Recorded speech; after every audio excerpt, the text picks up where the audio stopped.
In the middle of the fun, one figure stands apart. Gloomy and introverted. The Jester. But why is he sad? Is there a secret message, a hidden story, contained in the delicate parchment on the table? And what can this long-dead Jester teach us about the ancient contradiction between laughter and sorrow? So begins the mystery of one of history's most famous paintings, the Stanczyk, Jan Matejko's iconic work. A portrait that captures not just a moment, but a paradox, the sad clown. Matejko brought this scene to life on canvas in 1862, during a period of tragedy for Poland, when the nation had been carved up and controlled by other countries for many years. Historical accounts describe Stanczyk as a prominent and influential jester to 3 kings during the 16th century in Poland. He was no ordinary jester. His sharp wit earned him the admiration and respect of the high-ranking lords and ladies. He cleverly used his humor not just to entertain but to subtly express important truths and offer timely warnings about dangers to the kingdom. Often, he could see these risks clearer and sooner than the more serious and traditional counselors around him.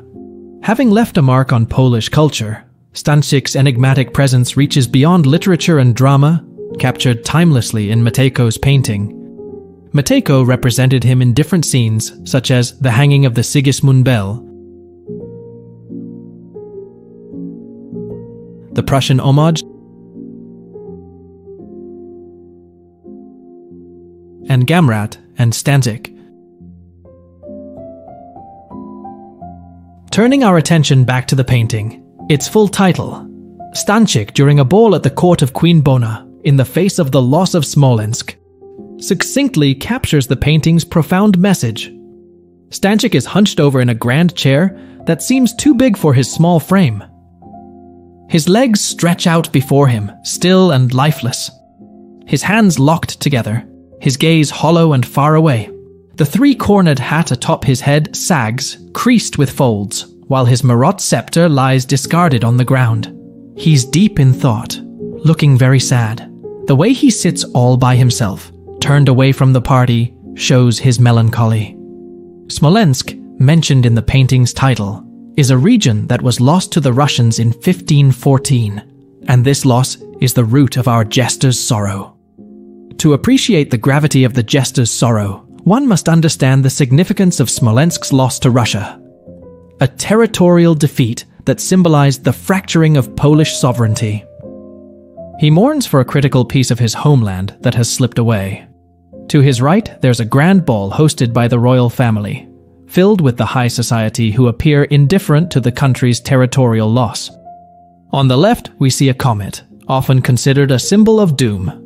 Nearby, 3 stars may allude to Orion's belt, symbolizing the Greek myth of the great hunter undone by his pride.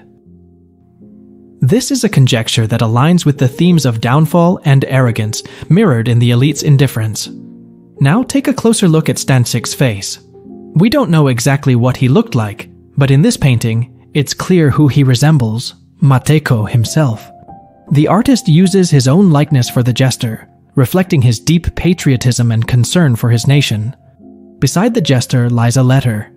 Could it be news about the loss of Smolensk? The letter next to Stanczyk bears the date 1533, which is curious given that Smolensk was lost in 1514. This discrepancy raises the question of whether Matejko made a historical oversight, which seems unlikely given his known dedication to historical accuracy. Especially considering that Queen Bona, referenced in the painting's title, ascended the throne in 1518. The anomaly of the letter's date might be an intentional clue, beckoning us to look deeper into Poland's enduring challenges. It suggests that the painting is more than just a portrayal of a singular event. It is a canvas of continuous historical significance. Now, let's delve further into the artistic structure of the painting to see how it conveys this complex narrative. The composition is divided into 2 main parts. Look at this stark divide. On one side, a world lost in transient joys, and on the other, a lone figure grounded in reality's weight. This duality captures the sad clown paradox, an individual who brings joy to others while grappling with their own inner demons. This situation reflects a psychological paradox, seen in those who make a living from laughter, comedians, clowns, actors, yet struggle to find joy themselves. In 1981, a series of psychological experiments were conducted on actors, especially comedians, and it was deduced that many of them used comedy as a coping mechanism to hide their trauma. Think of the iconic figures of comedy. Charlie Chaplin, Robin Williams, who behind the scenes faced profound struggles. Stanczyk is, perhaps, one of the earliest depictions of the sad clown paradox. So the sad clown embodies the knotted relationship between laughter and sorrow. Jesters like Stanczyk exposed harsh realities below their humor. Their wit delivered critique and truth-telling under the guise of entertainment and distraction. While we can speculate, Matejko leaves this deliberately ambiguous, allowing the viewer to fill in the blanks, to weave their own narrative. Great art often leaves us with more questions than answers. Like the enigmatic smile of Mona Lisa, or the mysterious gaze of Vermeer's girl, Stanczyk's sadness is a riddle wrapped in the enigma of the canvas. The Stanczyk is more than a glimpse into a moment of historical sorrow. It's a timeless reflection on the human condition. Through Stanczyk's somber gaze, Matejko communicates the enduring pain of a nation's losses, the burden of the wise who see what others cannot, and the irony of a jester too heartbroken to laugh. As we stand before Stanczyk's silent form, we are reminded that history's echoes are not just found in textbooks, but in the hauntingly familiar expressions of those who have lived, loved, and lost. Matejko's masterpiece, resonating through the ages, challenges us to find joy in sorrow and wisdom in folly, urging us not to overlook the quiet storytellers of history. Thank you for watching.